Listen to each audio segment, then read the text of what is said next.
अपना क्या है जो लुटा जा रहा है। आप कहेंगे कुछ भी तो नहीं, मेरा सब कुछ सुरक्षित है। मेरे रहने वाला फ्लैट और दूसरे 2-4 फ्लैट और 2-4 और बंगले, चाहे जो भी हो, एक छोटा सा घर भी है तो सुरक्षित है। मेरा बैंक बैलेंस सुरक्षित है, मेरा बीमा 1 करोड़ का है और मेरा जो हेल्थ इंश्योरेंस है वो भी करीब 50 लाख का है। तो मेरी हेल्थ भी सुरक्षित और मेरी लाइफ भी सुरक्षित, आने वाली नस्लें भी बहुत सुरक्षित। तो मेरा तो कुछ लूटा नहीं जा रहा है, सब कुछ सुरक्षित है। तो ये जरा सोचो कि दुनिया में आए हो तो भैया मकसद क्या है? यूं ही जीकर चला जाना है क्या? No goal in life about the ultimate purpose. अरे जब पर्पस ही नहीं होता तो मनुष्य जन्म मिला क्यों है, ये बताओ आप। कुत्तों को भी मिला है, बिल्लियों को भी मिला है, गधों को मिला है, गाय को मिला है, हाथी को मिला है, शेर को भी मिला है।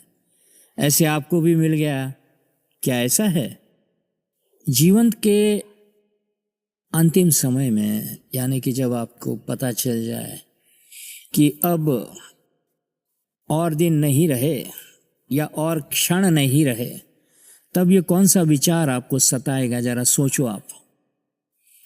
यही कि मेरी सुरक्षा का क्या होगा? भगवान का नाम नहीं ले सकोगे उस वक्त, चाहे कोई लाख पुकारे आपके कान में श्री राम श्री राम श्री राम। आप कहोगे आराम आराम आराम, नहीं मिलेगा।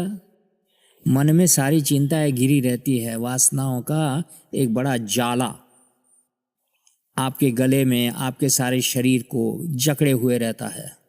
बस यही सोचते रहते हो और उन वासनाओं में से कोई एक वासना आपकी स्मृति में आती है, वो स्मृति पकड़ लेती है और तब आप देह को छोड़ते समय आपका जीव उस दूसरे जीव को पकड़ लेती है और फिर उसी के अंदर आपका प्राकट्य होता है उस शरीर में, जैसा कि आपकी वासना थी।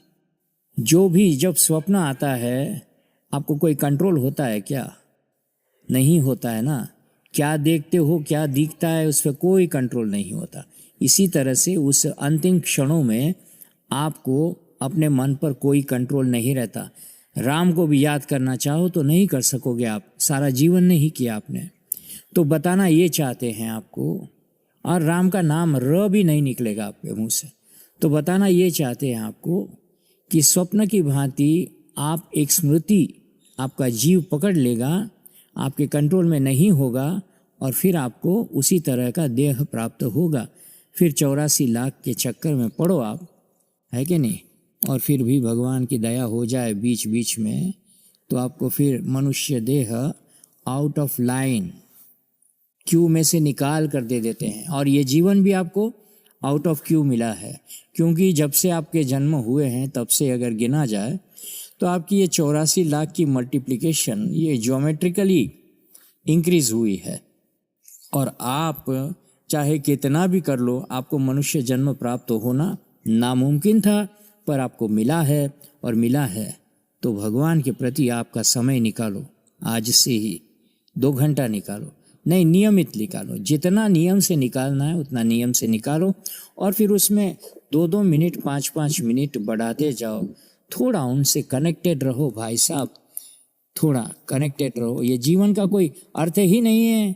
अगर ऐसा नहीं किया आपने तो जीवन अर्थहीन, कोई मतलब नहीं। जानवरों का जीवन, आपका जीवन सब समान ही है, ठीक है ना? आपको तो विशेष बुद्धि है कि लोगों को ठग सकते हो, आप चोरी कर सकते हो, झूठ बोल सकते हो, किसी का छीन ले सकते हो। भाई ऐसा तो मत कीजिए। जय सिया राम, जय सद्गुरुदेव।